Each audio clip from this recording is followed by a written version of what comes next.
Folks, the devil is not an imaginary thing.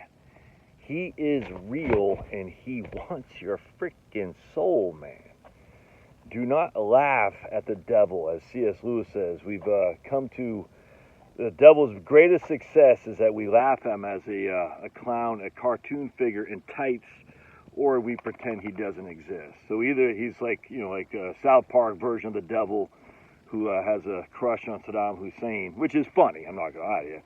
Or we just, there's no devil. Dude, I'm telling you right now, man, I was listening to my man James Dellingpole. Remember James Dellingpole? I love that guy. He used to write a Breitbart, big writer on the anti-climate change fakery for many years. I'm not sure, but he's got podcasts. I've just been a huge fan of James Dellingpole for so long because he's always on the outside looking in. UK, he's from Britain. Anyway, he's interviewing my man Mark Devlin about the evils that are in the music business and just the evils of devilish work and these occultists and stuff. It's incredible. And for instance, Mark said, "Did you know?" He said this to James, and James is pretty political. He's not a novice about following politics. Because did you know that the last three prime ministers, basically from before Boris Johnson, you can call it Theresa May, but three straight, from Tony Blair to Gordon Brown to David Cameron, all three had their firstborn die. All three. Two were boys, one was a daughter. What's the likelihood of? Would you guys? What's the likelihood of that happening? Three consecutive prime ministers all lose their firstborn son or firstborn child. It's crazy. Anyway, that's some evil stuff there, if you ask me. It could be wrong. Sure, we could be wrong. But if you just look, if you look deeper and deeper and deeper, you recognize that devil's work is being perpetuated by evil in our world. Evil exists.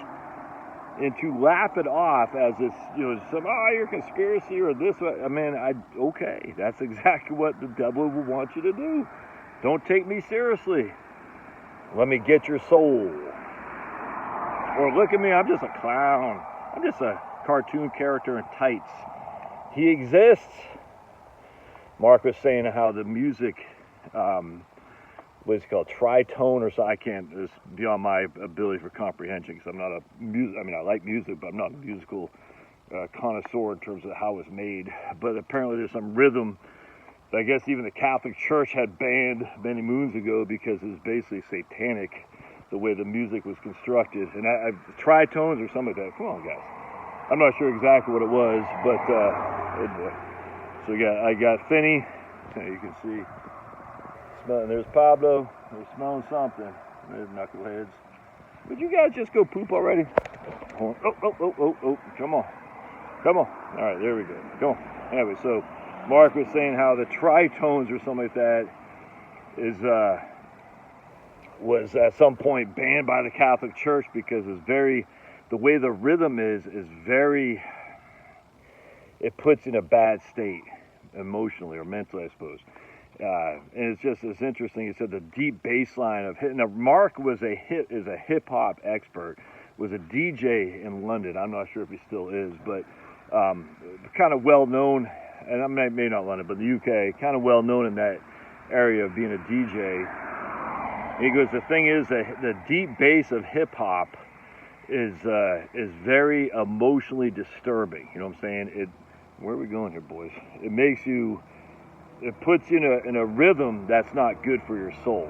Now, you may or may not believe that. That's fine. I don't care. I sit there and I say, I think there's some evidence to this. Well, Pablo, what are you doing, buddy? That says at some point, the music that you're listening to is filtering into your brain and creating a emotional instability that can lead you to be literally manipulated by Satan, man, 100%. And it's not just hip-hop. He was talking about how punk led into hip-hop, how the old music of the 60s rock led into a lot. And it was very interesting. And either way, his contention is that Satan is real, and a lot of this, in terms of modern, is not just movies and stuff, it's music, It's, just entertainment. A lot of these people have literally sold their soul for devil. And he talks about Johnny Cash. It's interesting as can be. Anyway, so look up the James Delingpole podcast, wherever you get your podcasts, and then listen to my man Mark Devlin, Devlin. All right, I gotta go. Gotta get this dog. See ya.